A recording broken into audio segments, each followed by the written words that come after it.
He was the king of rock and roll, but was he also the king of Christmas? Here's how Elvis Presley celebrated the most wonderful time of the year. Elvis Presley loved the decorative side of Christmas, but he was just as passionate about gifts. Not so much what he would get. As Priscilla Presley remembered, he was very much the man who had everything, and was difficult to shop for.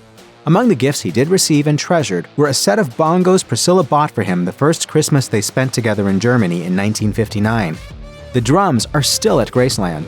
That first Christmas together let Priscilla see how much her future husband loved the holiday, and how much he put into the presents he gave others. That year, he gave her a gold and diamond watch. When she joined him in Graceland in 1962, he gave her a diamond, but not an engagement ring. Gifts for others could be made into jokes. One year, Presley gave members of his entourage 50-cent McDonald's certificates in lieu of anticipated bonuses. The bonuses and expensive gifts came later. When Lisa Marie Presley was born, her father found a new joy in gift-giving. Priscilla recalled that Presley would sit up by the Christmas tree, waiting for his daughter to come down and see the presents. Priscilla said, "Christmas for Elvis wasn't about receiving, it was always about giving. It was about seeing the reaction on people's faces when he would give them things."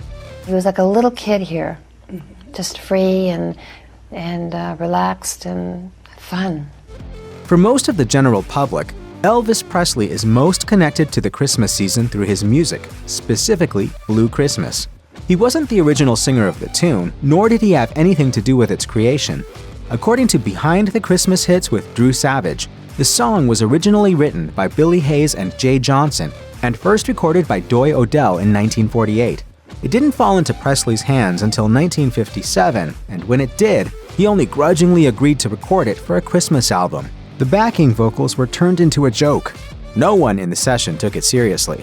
At the Country Music Hall of Fame in 2012, one backing vocalist, Millie Kirkham, spoke of the experience, saying, "When we got through, we all laughed and said, 'Well, that's one record that the record company will never release.' They were wrong. Blue Christmas made the album and was well received. When it was released as a single in 1964, it charted at #1 on Billboard's Christmas list. And it was on account of the song's success that Presley's manager, Colonel Tom Parker, went to NBC looking for a then unheard-of TV special focused entirely around Presley as a solo artist. Parker originally imagined that it would be a dedicated Christmas special. Instead, it became Presley's lauded 1968 comeback event. But on the Colonel's insistence, he did sing Blue Christmas, which remains the only surviving video of Presley performing a Christmas tune. The success of Presley's cover all but erased Odell and others' recordings of the song, but Hayes and Johnson didn't complain. The first year Presley's Blue Christmas single hit the market, they made more than they had in the 9 years prior. The splashy Christmases of Graceland were a far cry from those Elvis Presley knew growing up. The Presley family was very poor during his childhood. His father, Vernon, wrote in Good Housekeeping that they sometimes had nothing to eat except cornbread and water. But young Presley never went without presents, even if his parents had to go without essentials to make sure he got them. Old classmate Don Winders recalls in Michael Friedland's Elvis Memories, The Real Elvis Presley, by those who knew him, that one Christmas, Presley was given a wagon. It was as much a family tool as it was a toy, to be used for fetching groceries and firewood. If his earliest Christmases were modest, some of them were also a chance for young Presley to show his musical talents. Lifelong friend George Klein told Friedland that he and Presley teamed up for a high school talent show. Klein was the producer, Presley the talent, and Christmas carols were the music of choice. Later, Klein joined Presley's Memphis Mafia, whose membership frequently received lavish presents from the boss at Christmas time. Another member, T.J. Shepard, linked Presley's early poverty to his generosity later in life.